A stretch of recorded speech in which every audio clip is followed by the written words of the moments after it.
of Pillar 1 and Pillar 2. I'm Amy Fassbender, Principal of the Primary. Andrew Griffin, I teach kindergarten. Liz Stewart, special ed. Sue Chambers, reading specialist. So we wanted to highlight that in our small groups, for the kindergarten, first grade, and second grade, we've been really focusing on decoding.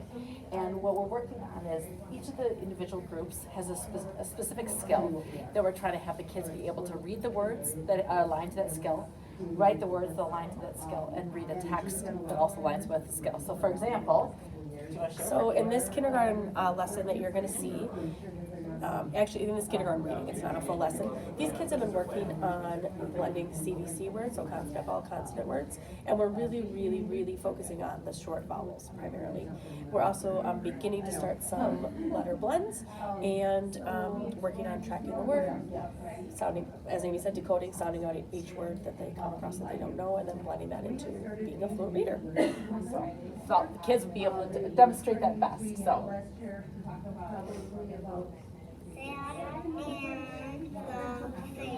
If you lean closer, you can kind of even see the text, what it looks like for the decodable reader too. You're welcome.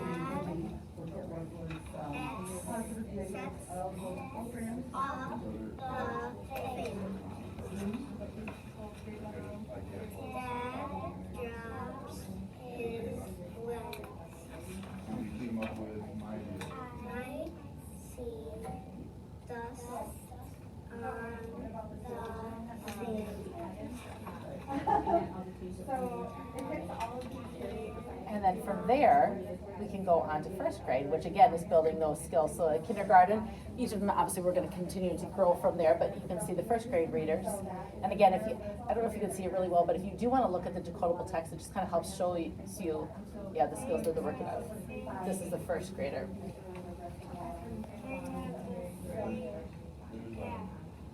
Level of questions for this,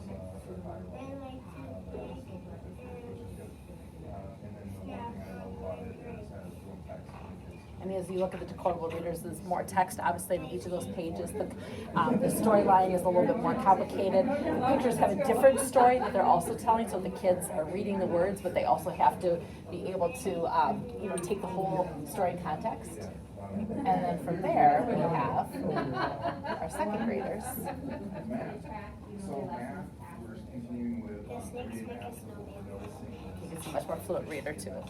The snakes woke up in the morning and saw that a blizzard had come. There were piles of snow outside and As you look at the text, you can see white powder on top of all they could see. The blizzard brought so much snow. Wow, this is cool. I can't wait to go play in the snow and build a snowman, exclaimed Snake One. I am excited to build a snowman. I will build a snowman. So each of these grades, each of the videos shows a typical student at that grade level. So this would be a typical second grader that we're wanting to be able to read that fluently. Any questions with Pillar 1? Okay. Pillar 2, this is primary school. We've been focusing on creating a sense of belonging through our school families, and we've done a variety of activities as to highlight this. So, Mrs. Chambers. So for our school families, we have each of the students in the school assigned to a family with between 2 and 3 adults. And the students are from 4K, kindergarten, first and second. And so the idea being that a 4K student will stay with the same family until they're in the second grade or until they go to the elementary school. So we have a couple pictures of just 2 of our families, just showing the different age groups, and the second graders then serve as our mentors. And so we meet once a month with our families, and we always do a getting to know you activity, and so it's something like, go on and say your name, and then your favorite color could be an example, and then the kids can use this sign to say, like, I agree, or we're teaching them strategies that way to how they can connect to each other. And then one of the activities we did was to teach kids what pride means. We have our Lodi Pride campaign going on, and so to teach them about pride, we had each family create a banner, a poster of what the kids are proud of. And so this is the fine art of primary school students and what they are proud of. And we had one of these for each. How many families do we have? 19 families. 19 families. So we have 19 banners all throughout the school. And just hang on the railings, and it's just been really cool to see the different things that they're proud of. But what's cool, especially with this, is you're highlighting this, Sue, is like the difference, because again, you have a 4-year-old all the way through like an 8-year-old, and they're working together, and like Sue had mentioned, really the second graders, they take that mentorship very seriously. They want to be able to help support them, or they walk them back to their classes at the end of the family time, and yeah, it's pretty special, so.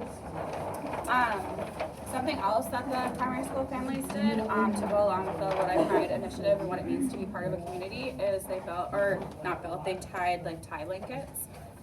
So it was quite a process with the littles, but they got it done and we're super proud of them. But they were donated to different nursing homes and different individuals within the Lodi community, which is awesome because we're super proud of it. And then for our next school family, our art teacher drew a little Lodi Blue Devil, and similar to the Flat Stanley story, he gets squished by a bulletin board. And each person will get to color their own Lodi Blue Devil and take a picture. So, and then they're gonna send that back. So the kids don't know about this yet. You guys No, are the this is first brand ones new. with this, but yeah. So they're gonna go ahead and then show, take pictures of some place that Lodi Pride is happening. So that could be in Lodi, or if you're going to a event somewhere different, they'll take a picture and then we'll highlight the different things. So pretty excited about it. How are you familiar with Flat Stanley? It's a famous book, and most second graders, it used to be kind of a typical second grade book that you would have. But yeah, a lot of times people would make these Flat Stanleys, and then they would take pictures and they would send it to relatives wherever they were, and all of that. So yeah. Anything else, ladies? Pillar 1 and Pillar 2 you want to have? So. That's all we have for you today. I'm Shira. I'm one of the advisors at OSC. Allie Stone. Oh, sorry. No, you go next. Okay, Allie Stone again. Co-leaders. I know Adam and I know Oh, no, they know me well, through my kids. So, just really just kind of want to hone in about our mission statement, and it's just strengthening your children's unique styles, intelligences, and offering A variety of different things. in a multi-age setting. And not only We are just project what based, about, we are community not only based, just and some obviously instruction, we're but in the a whole space child. to learn. And so that's kind of what we're gonna talk to you about tonight as we move One of our forward. big And what focuses that over the looks years like, has that's been that our literacy safe side, environment and what for all of our resources kids and to how we will organize that and structure it with our 3 through 5 multi-age setting. So we do have grade level literacy instruction, so our graders are all together for literacy, 4th graders and 5th graders. So they receive the grade level content that they are ready for. We've been working on many different resources, so we initially were very much project focused within all the work that we did. And we moved toward using ready resources where it was more structured, standard-based learning with research and articles and answering questions. And we just worked with, had a rep come in or virtually we met with somebody on Friday where we learned a bit more about their magnetic program and their soon to be comprehensive reading program that we're super excited about. It'll encompass comprehension, spelling, reading, writing, and phonics within one resource for our students, and it's very engaging. So we're excited to learn about that and hopefully move that direction soon. But we're happy and confident with the resources that we've been able to put in place so far to get there. So we have whole group instruction for reading and writing, and then we still do small group instruction based on student need, whether we're pre-teaching a lesson that we're going to see in grade level literacy or phonics pre-teaching too for the students. Or book groups, we have a variety of things going on. One of the bigger changes in literacy this year is we added a phonics component because that wasn't within the ready program, and it was just across the board. We all needed that within our teaching, especially with Act 20 and the science of reading coming up. So we shifted and we're excited. Our kids are responding to it really well. It's a very directed 20 to 30 minute lesson that they go through, and they do great with it. We've had a really good. And then we utilize our ready instructional lessons, which is online, and the students have a path of learning based on their need on their last diagnostic vocabulary test. that we're using is outstanding, but the best Right, for moving me are on to the math. So stories that we math is read, set up pretty similar. We do are great use stories everyday and math real curriculum. We have last week we split just into finished an grades, excerpt third from a book, grade is and I all had together, three fourth kids grade is all that together, loved and it so same with much that they fifth wanted to read grade. the book and read the book We themselves. do whole group as well as small I group love, the instruction, stories that you're reading go through, with and us, the these are advisors, or comprehension we're skills. really fortunate to have Brenda Otts. And it's new to us this year, but Who helps those us skills with different sort of come back interventions around when and it comes spiral. to So what they were math learning in third and grade small will group be revisited in support. fourth grade and built upon And in then fifth grade. And so another all those opportunity different that things. we It's a good program. jumped on was spring math. And there's a picture of Chris doing That this we thing. recognized there was an area of need with math Which is something that we tasks. actually, we really did that last year. Making sure that the students magnetic letters were and having kids do comfortable word work and with build their it. facts, and so Super exciting we've for done them. this where Maybe a fifth grader would love it it. kind and of they could dabbled then- from when we worked with So- Christy Paskey last year, math teacher. And then this kind of came out of that, some math fact practice. And then just like iReady reading, students have a mind path for their math lessons.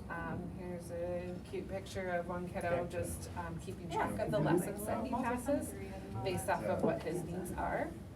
And then we have project time, so probably the most exciting part about this for us and a shift that we have in OSC is partnering with the Ice Age Trail Alliance. Not too long ago, we had the MOU that we just signed, so we're really excited for the district to also be a part of that. And then these are kind of our focus areas for this project. And we also do our field studies where we're learning outside of the classroom and learning from experts in the field. This was one that we just took recently and worked with the Ice Age Trail Alliance, and we did a cedar burn. And then also we have for the advanced learner, similar to the elementary, we are part of the fifth grade spelling bee, Band 24, just any opportunities that we can take advantage of for our advanced learners. High school TAs do that. Then, And then, morning meeting. so excited for this, we Yes, got back. nurturing Thanks Are there to any Nick, questions Math 24. before we go?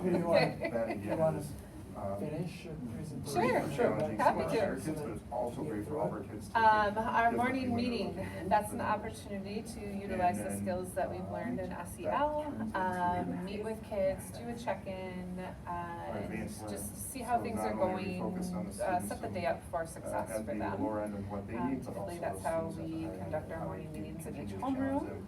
So math And 24, we have a math then 24, or a any math team, connections and which volunteering, we're really is there excited any- about. Continue to find all kinds of yeah, fifth grade opportunities math to team, connect the with people spelling within the bee. Lodi We community. sent a fifth grader. And one of those he beat all the opportunities middle here is school even with our kids. high school And that the came sixth out of grader, a connection they we went made to with Portage Michelle to Pauls a compete. few years ago.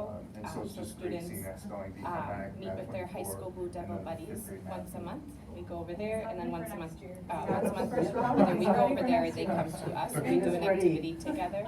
Little bit And too it's much, pretty but yeah. exciting to see. We've also partnered with Kingfisher Yoga for the last couple of years, and we So do yoga morning meeting lessons is just, in the fall and in the it's springtime. either in the morning or in the afternoon, depending on if we have specials or not. We're continuing A our morning meeting or, partnership with in Psychotherapy the Center of afternoon, it's Wanakee just a as time well. for the I think we classrooms currently to have get together 22 and students and to 5 actually, therapists throughout the take week. that time to be able to greet one It's another, just a to great be way able that to students can understand receive and like, the care we're that they teaching need. at that Therapist comes time, right into some school, and then it, kind helps of parents not have to service, like make this appointments one we're outside of the talking school about day or kindness. outside of their So what does workday, that mean? What and they does don't that miss a look ton of like? school How can we do traveling that? to How and do from we apply that in our everyday lives outside of And then the wellness, community, and how do we paid for actually by do it inside our the classroom? parents' insurance, or?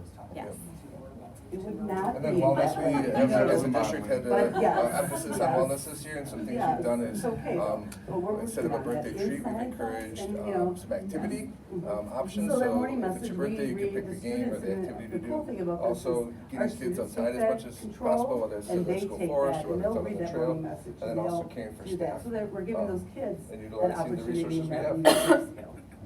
So, Questions? Yeah, can you go back to spring math? Yeah. exactly. Can you explain to me what that So is? this, Yeah. therapy Let me center, click on the was it link. new last year? Or no? Sure. So, Last year was new. And So just we like partner for- with Is a, this something that is new? in Wanakee, a therapy Did I service catch that that? comes the school. It's newer, What's newer? It's we nice were- because we worked it with Nick, doesn't take the or kids out of Charles school, last year, just doesn't to take get, away from their well, it parents' started time, with have to take off our work to connection with transport their Christy child, Paskey coming down here to the elementary and primary school for those that were Okay, interested, so am and helping to buying build up insurance, math they routine receive their care right for there at school. students, I mean, just to I've texted practice you their before, but basic math we have facts. like 22 Because students they and I have think it 5 all set up therapists and ready that to come go in the in. middle It's school just in our and high building. school, so they have So- different routines that they work through. So we're just trying to get that down to our students that they're ready to go as they continue on in their Well, education. and I have And a it just whole was bunch a of need like that this loaded, like, students they be in my classroom, they're like, oh. were I just needing got at done the meeting time, with so they were, it's so-and-so, paper, and they're pencil, like, oh, I fast meet with test. mine, So and spring it math really has a is nice very open, flow. and it's. So we it start takes with like that, addition you to know, it's subtraction, not- multiplication, they're division, not and it's embarrassed, application they're of just those like, skills within There's so much this is movement what I'm now working with on. classes and it's just right now. something that we Yeah. have really enjoyed with our What I wanted to students. mention one more thing too about And it they is that have because they can start therapy within a couple benefited of not weeks, only like from the there's so practice, much like, wait during time this time, for but then other within their therapy math services class right now, instruction that this too. is just a great So when did opportunity. this start? Somebody just really So wants to as get part help of and last needs year it was now, when we they were can get seeking it. a math intervention program, yep. And then, but it was more of like, that part was more And you can follow them, supplemental. right? And this year became an integral component of every Would you day. say that those, that spring math that you had Yeah. up there? But our kiddos that are going to the, you know, going to be Students sixth graders in the next year, primary those school those counselors or can follow them. would they have been You know, so doing that's really great. At the primary school or at the elementary? elementary, I'm sorry. Elementary school? wanna- Yeah, I think doing that, I think the nice piece about spring math is it, is the way that it helps kids progress through that progression, right? So it's very So spring math, systematic. something that's new for kids that aren't in OSC. Yep, We've got- yep, so we have spring math as an intervention as well, like, so if kids are needing, so we have our win time, if kids are showing that their greatest need is math, we might use spring math to help them build these 100-year-old skills. veteran, our kids Right go now, I hard think for his 100th between birthday, K-5, so then just after building and spring break, exploring he different came to practices to Washington. see, maybe how students are responding to whether it's a paper pencil practice or an online resource that they have. I can give it in quick. So what we noticed when we reviewed our core math program, everyday math, is that math facts is not strong within that And I'll send you a program. calendar So we invite. needed to systematically across the K-5 spectrum, kind of put a goal this year to say, hey, we're gonna build in routines to practice math facts.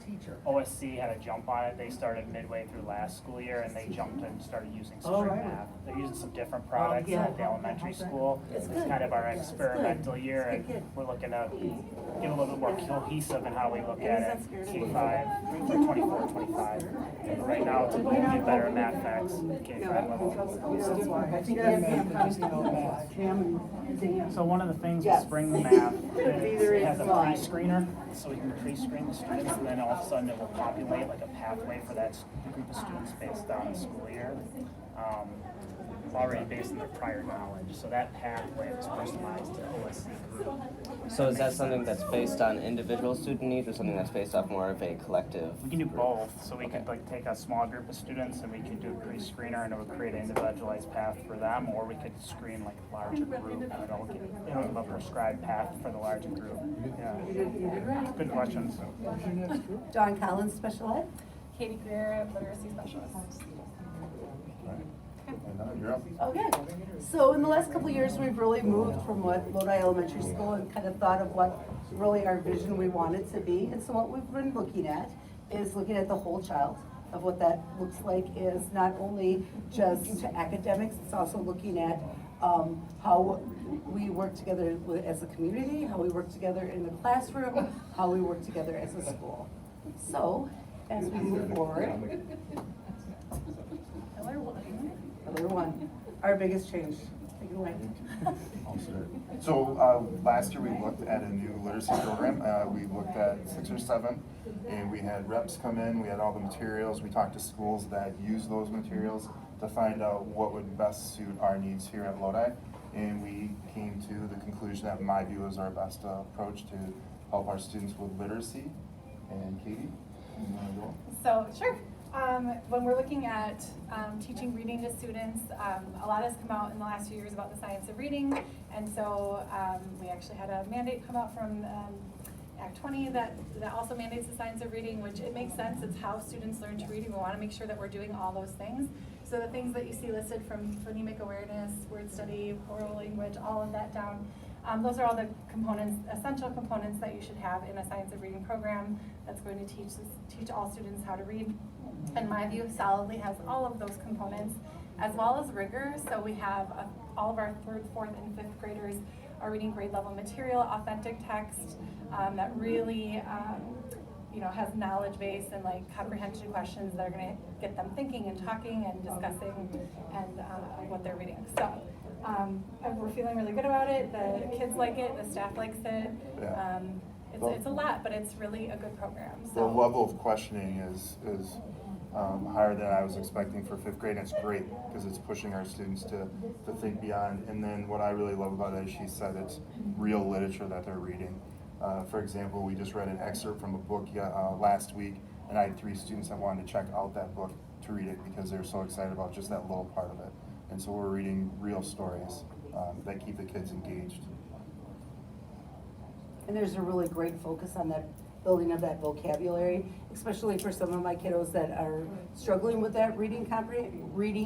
It's that vocabulary base that we can at least build on and keep on going. And maybe the kids aren't reading like they are, but they have that vocab that moves with them. Yeah, the vocabulary work in this is outstanding. We're also still able to have small group time, and something that we started last year was these magnetic letters, and when we're working on word study or how to build a word, how to read it, how to take it apart. And so this is something that our teachers are still using. Even the 5th graders love it, even though it kind of might seem simplistic or primary. You're building a very long multi-syllabic word, and they're actually really excited about it. Yeah, they love it. Absolutely love it. Yeah. Math. So we continue with everyday math, but as we looked at that program and our scores, we realized that we needed to put a little bit more emphasis on math facts. We saw that across the board with 3rd, 4th, and 5th grade. So in continuing with practicing in the classroom through our everyday math program, we are also using 3 programs: Freckle Math, Extra Math, and Prodigy. Freckle Math is being used at 4th and 5th, Extra Math at 3rd, and then also Prodigy is in there. And what it does is it'll also help the students continue to advance. If they are showing a certain percentage, they'll keep bumping them up or reviewing the areas that they need to review on for math facts. Let's see, Math 24, so excited about that. That's back, and that's a program not just for challenge our high end, but for getting the students to think differently about numbers. They have 4 sets of numbers. They've got to do something with all 4 to get to 24. And so with 5th grade, we actually have double digits, and we'll have a Math 24 meet and a competition. And that goes right into not only looking at the students that need help in certain areas, but also those students at the top that need that challenge. And so looking at the advanced learner, and this year, again, super excited. We had our spelling bee came back, 5th grade spelling bee. We sent a 5th grader and 5th grader up to the middle school. We beat all of the middle school kids, and then we sent a 5th and 6th grader to the competition in Portage. So that was pretty exciting. Like I said, Math 24 competition, but then also a 5th grade math meet. Something that we haven't done in a while. So it'll be great for all of our students. Featuring the whole student. Sure. Every morning, or in case of, depending on when you have a special, could be in the afternoon, we meet as a group in the community circle. We talk, and a lot of times this is student-led. We have a question, a greeting. We each greet each other by name. The thing is that we really want everyone to know that they belong here in our classroom, that they belong in our school, that everybody around that circle matters, and really giving that, giving everybody that understanding that we are a community and we are a family here. So we share an activity, we do our morning message, and we talk about like concept of the month. This month is kindness, of course. And really, how are we going to do that for just in our classroom? How are we going to do that out at recess? How are we going to do that out in our community? So. All right, Carrie, you're up. We talked about this a little bit before, but we currently have a partnership with the Psychotherapy Center of Wanakee. Again, students receive the mental health care they need right at the school. The other thing that I don't know that I mentioned before with this group was that it's a shorter wait period. Like right now, there's a lot of mental health needs for everybody, and usually there's 6-8 weeks you're waiting. Now these kids can have therapy within a couple of weeks, so and they keep bringing in new therapists for more and more of the students that need it. So they're always bringing in new people and keeping up with our need. How does a referral get generated? How does it get initiated? So it could come from the teacher. So for example, I had a student and their family's going through a lot of trauma. I was talking to mom and she couldn't get into therapy. There was almost a year wait. And I said, well, here's what we have, gave them the pamphlet. And then Reached out to parents? yeah, because I'd been working with them on some things that they were going through and I felt like this would be a nice way to help them out.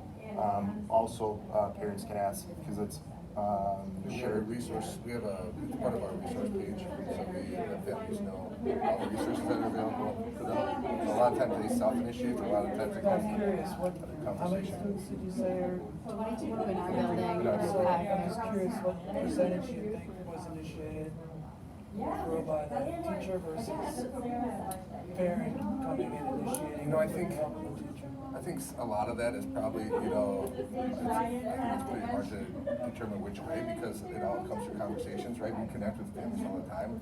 And so they might be, as we're having that conversation, they might feel like, oh, you told me about this, right? And so then I sought it out. But as far as like the actual paperwork and all that part, they have to initiate that. So we let them know of this option and then they have to take the step to make that contact. So the role of the school teacher is just to say this service out there. is Yep. out there and that they have any questions about how to Then we can support them. place the referral and give them that information. Yep. And they take it. Yep. They take it from there. Yep. I think, we have community connections.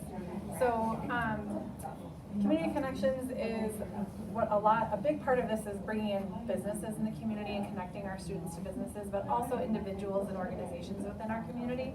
So we've done several things, but a couple of the ones that stand out. Our students' artwork has been displayed at Associated Bank. That was initiated by our art teacher, Tekla Nimmo. Reach Out Lodi, I think like a lot of connections with Reach Out Lodi, but one was Cody Andres set up times for the 5th grade to go and actually tour the facility and see what it's all about. We had the Lodi football team come in and talk to our students about, I wasn't in there, but academics and trying hard and being your best, right? We had a local veteran who turned 100 years old and his daughter reached out to Eric. And so some of the students made cards for his 100th birthday, and then after his birthday, he actually reached out and wanted to come thank the students and come talk to them. So that was really cool. A cultural resources division manager of Ho-Chunk Nation came to talk to our students. The Lodi Police Department has come in. I feel like there's a lot more that we're missing on this page, but just any time that we can bring the community in and connect our students, it's a good thing. So. Any questions? One question I do have is, I don't know much about Act 20, and you guys mentioned it, you seem excited about it. But then, when I do some reading on it, there's people that complain about it. Yeah. So what? We're excited in how it's going to help our students. It's a lot of mandates. So it's mandating our staff to do a certain training, which a lot of our staff has already been trained in, but because it's this certain training, they'll have to do sort of a similar training again. So that's probably some of the complaining that you hear is it's a lot of hours, a lot of time, and no funds given. So, but the content and like what it's supposed to be is a positive thing. I think it's just going to be a lot. It's a heavy lift. And how often are these types of things I don't. You mean mandated by the government? Just major changes in strategies are. I don't recall a mandate like this with this many hours, this much. Like Katie said, heavy lifting. This, like we're dedicating all of next year, all of our PD days to this, and I really can't recall a time where we had that big of a movement. A shift. So like people that are getting into the education field, like so I've been in. This is my 8th year now. For me to get my special ed degree, I had to do the FORT test, and that's the fundamentals of reading. So that's how I got my special ed degree. Right. Now everybody has to take the Ford test is basically what it is. So even if you've been teaching for the last 40 years or last Like 3 I years have or. a master's in reading Sorry. specialist and I still have to do it, so. Yeah. These three up here, so this is Patty Heinzman, she's an 8th grade language arts teacher. Hi. This is Seth Hi. Lionel, he's a 7th grade language arts math and ELT teacher. And this is Elise Kearney, she is our instructional coach for the middle school and high school. Hi. We'll Do you want probably to give just you a get going. handshake?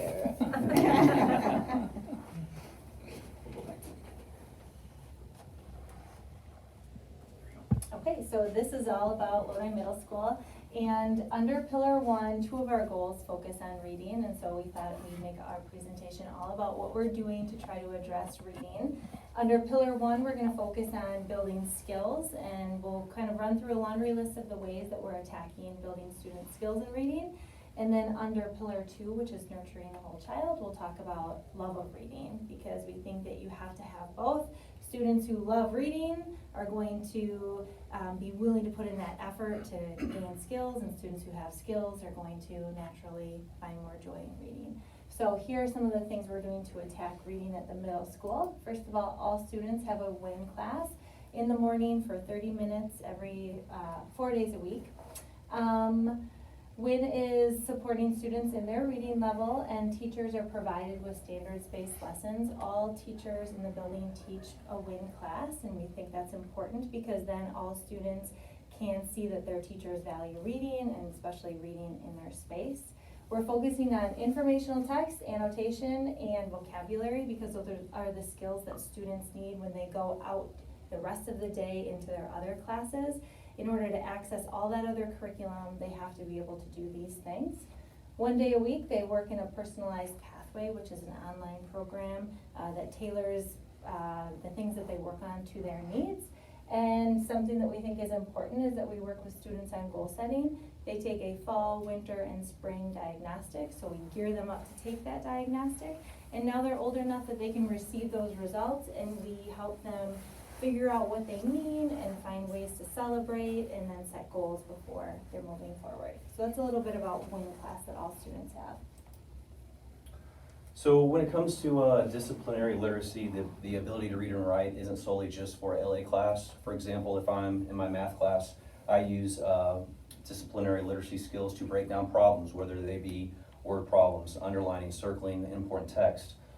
If you're somebody in social studies or in science class, maybe formulating a hypothesis and coming up with an original perspective, and then maybe testing it and then going back to it and tinkering with it and changing it. So being mindful that literacy is not just in language arts, but it goes across all the content areas is something for teachers and for all of us to be mindful of. And then for language arts, currently we're piloting 2 curriculums with hope to adopt one in the next school year. So we've been using Common Lit, and we just started with My Perspectives. They both have a paper component and an online component. In addition to that, for language arts, 2 times a week, we've implemented SSR, or Silent Sustained Reading, 20 minutes, where kids get to read whatever they want, free choice. And then another thing that has been key to creating this love of reading are the daily book talks that we do in class. We're trying to expose the students to different genres of reading, and nonfiction versus fiction, and kids seem to enjoy those daily book talks. And then with the library, each grade level spends 20 minutes in the library once a week, collaborating with Paula Tun, our librarian. She also gives book talks when we come in, sometimes multiple book talks. She also supports our kids in their book selection and giving them recommendations. She also provides skills for the kids to navigate the library, like using Destiny to find books, to put books on hold, among other things, and also exposing them to different genres, other library procedures, and then using our Sora program, which is an online book checkout. So it's a lot of times has books that we don't have in the library, like paper books, and kids can utilize that either on their Chromebook, an iPad, and even their phone. She can help them get it set up on their phone. So ELT stands for Extended Learning Time. We actually have math and language arts based ELT classes, but we're only going to talk about ELT LA today. We're really excited for ELT LA, especially with in tandem with our My Perspectives curriculum, that we're able to front load and pre-teach a lot of skills. So this could be anything vocabulary based, grammar based, how to find a central idea in a text, whether it be an article or a book, or just kind of workshopping how to write paragraphs or essays. We also do silent sustained reading, which is the book of their choice, twice a week. So that's a total of 40 minutes. And then I already mentioned that we work on grammar and mechanics as well. So the newest addition to our Attacking the Reading Skills is to add an intervention. So this is where we can target students who might have specific skill needs, and we've added an intervention using the Sunday program, which you might be familiar with from our younger grades. And so we're monitoring how that's going and tracking students' progress. So that's all of sort of our list of things that we're doing to attack students' skills, which is really based on stamina and rigor and, like I said, skills. And in order to have that be successful, we have to build a student's love of reading. And so these are a few of the things that we've added to make sure that we do that. So as Elise mentioned, in all our grade levels, 40 minutes per week, we do silent sustained reading, and that includes our ELT classes as well. Building stamina, one thing that I do in my ELT classes is I like to actually check up on the books that students are reading. So for example, right, maybe the pages that somebody reads in Diary of a Wimpy Kid might be different than an informational text, and just kind of breaking that down and working with students on that. Right here is kind of a graph of where Lodi Middle School was at prior to Ton being hired at like a 0.5 FTE. So we were at about 2,000 checkouts of books. And then as you guys can see, it just kind of shot up with the help of her and all the different things that we've incorporated at our school. Obviously during COVID it went down, but it didn't go completely down, right? And then it shot right back up when we went back into the swing of things. And as you can see in this green right here, we'll probably be at 10,000 checkouts again for the 2023-2024 school year. So another way that we've been getting kids excited, and I know this has been around in Lodi for quite a while, but taking kids to a performance at the American Players Theater in Spring Green. So prior to going there, we read a summary version of whatever play it is we're going to see. It changes each year. And then we attend the performance. And this year we had actors come back and work a workshop with our kids, and got them up moving and engaged, and they were really excited, and they were learning all these things about being an actor, and it was really, really fun. And they told me we should keep doing it, so that's a good thing.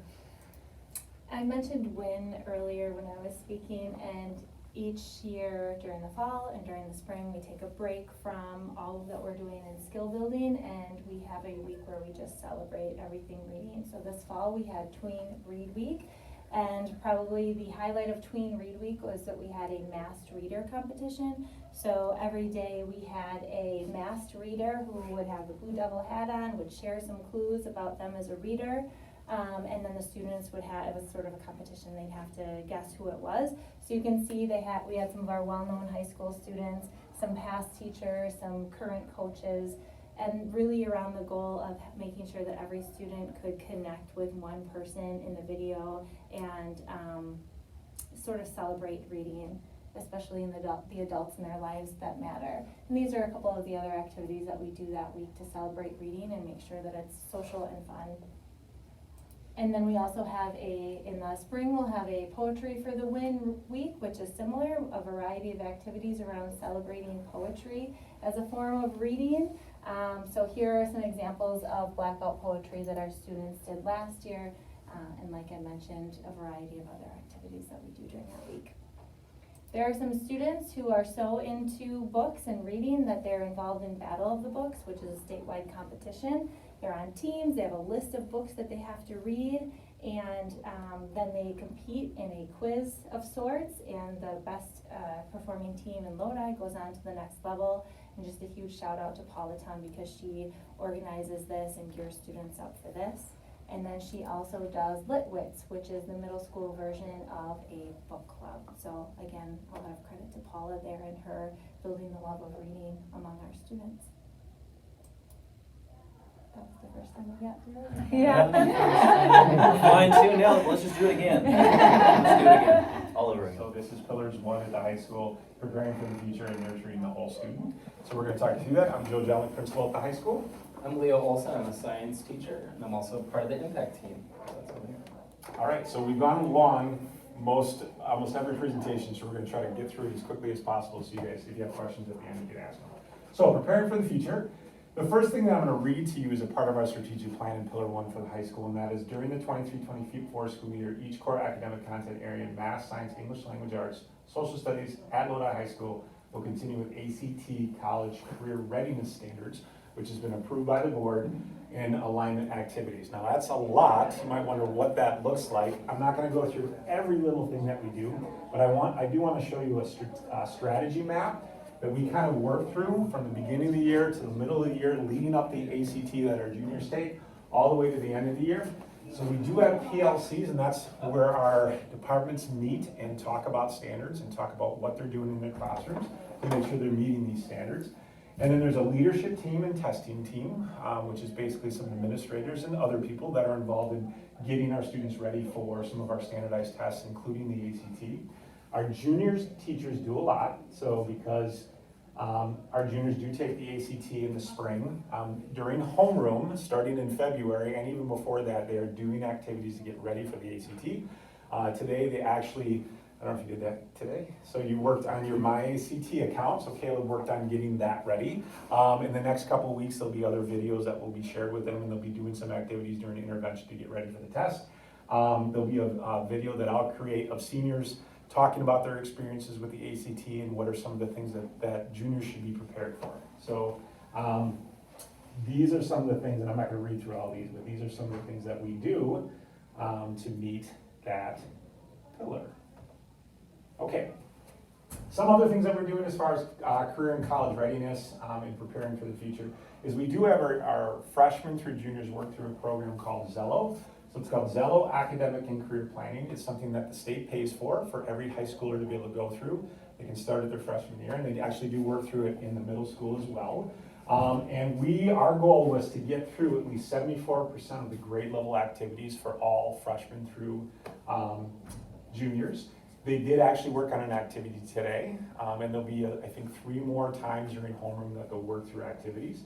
These are basically information is given to our junior homeroom teachers by our guidance counselor, and he introduces those things on a professional development day on a Friday. So that was this past Friday, and then they teach the lesson on Monday. And then the other thing that's related to career and college readiness is we do have community connection classroom partnerships. So that's something that we've been doing the last few years as far as one of our professional practice goals. And right now we have 13 staff members to the mid-year, 21 classes, and 26 individuals or businesses that have come in and visited our teachers and visited our students. I don't know if you want to talk about some of the examples. So I did the professional practice goal that Joe was talking about last year, and so that encouraged me to make some connections for a class that I teach, an ecology class. So I've got people from the DNR, people from the university, other ecologists in the field that we go and work with, and so students are able to see and hear from the professionals in the field and get some experience that way.